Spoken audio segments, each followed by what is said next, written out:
Good morning. Trying to make a couple of videos about these Woodings rail cars. The last few weeks this has been my first experience with them, and unfortunately there's not a lot of information out there about them. You'll find some pictures here and there, and maybe you can dig out some information through that, but I noticed a lot of problems first when I got this, when I started looking at pictures of them, and I noticed that the doorways in them, that the handle part of the door would be sagging, and the hinge side would be tight, like the whole car is leaning forward. And especially with the longer cars, the CBL cars, you see that a lot. And this particular car had been in a bad wreck, and the body was almost not salvageable, but anyway, I brought it back to life, sort of. But this particular motor box, it supports probably the majority of the car weight, was bent up very bad. I noticed first that these front panels both were drooping downward, so this whole center section had sagged. And the reason for that is that this isolated motor mount that's rubber mounted on four corners rests on bushings that support this floor held up. These were sagging down about probably a half or 5/8 of an inch on either side, which is quite a bit in such a short distance. And I'll talk more about how I corrected that. But anyway, this needs to rise up, and then this whole box was bent side to side. Used a level on both sides, placed some boards, some clamps, and wedged and jacked around with an old Ford tractor jack, or a Ford truck jack, a little small crank type jack. Spread these things back out and get them bent in the right direction.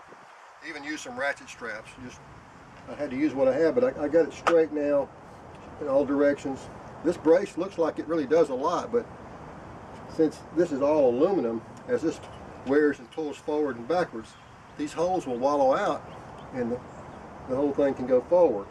Another problem is these little brackets were either tack welded or bent into this piece of front metal that supported the front bumper and the majority of the weight of the car.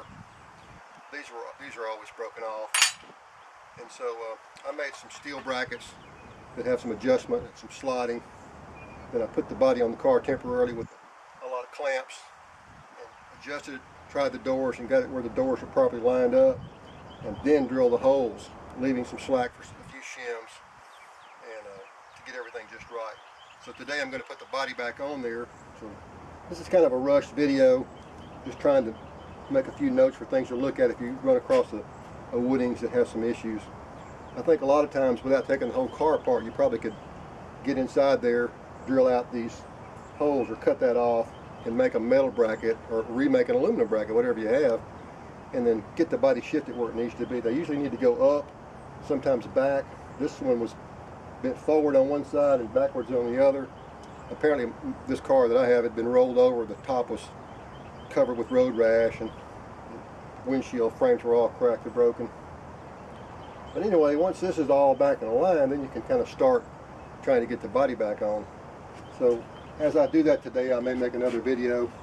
I've got some other information about how I corrected the sagging spring problem, and I'll talk more about that. And then I'm going to make a video about torque converters and belts and how to get the most out of those. I mean, I think this is the best setup. You've got a high torque, big bore motor that has counterbalancers in it, tons of torque. I'd take a wore out motor like that over a brand new Vanguard any day. Not that there's anything wrong with the Vanguards, but it's just a completely different animal. This Tecumseh has counterbalancers, so it's going to be smooth, at least as smooth as the Vanguard, but it's going to have a lot more torque. And the torque converter gives you all the benefits of anything. You'll have low gearing. If you need to pull an A car with a Woodings, you can do it. It'll have the power to get that load moving, because that torque converter will stay in low until it gets rolling. As the load lightens, the torque converter moves up and lowers the RPM. And also, if you need to run 40 miles an hour sometime, some places, some areas, maybe you can. It just depends on your situation. But if you need high speed, it's also there too. So you've got power, you got torque, you got low RPM for cruising speeds at 20 miles an hour, and then you can actually speed up if you want to, and it's all in the same system without any gearing other than forward and reverse. So I think they're really great cars, and there's just not a lot of information out there about them. Another thing I ran across was the transmission. This is supposedly an 8 series transmission according to pictures I've seen. And everything I've read, the 8 series transmission runs in the reverse gear. The reverse idler is engaged when you're going forward. Well, I pulled the cover off of this transmission and looked at it. The serial number starts with 8. Everything I have says it's an 8 series. It's one of the last cars built, and it doesn't run the idler gear. It runs just on the 2 gears engaged for forward.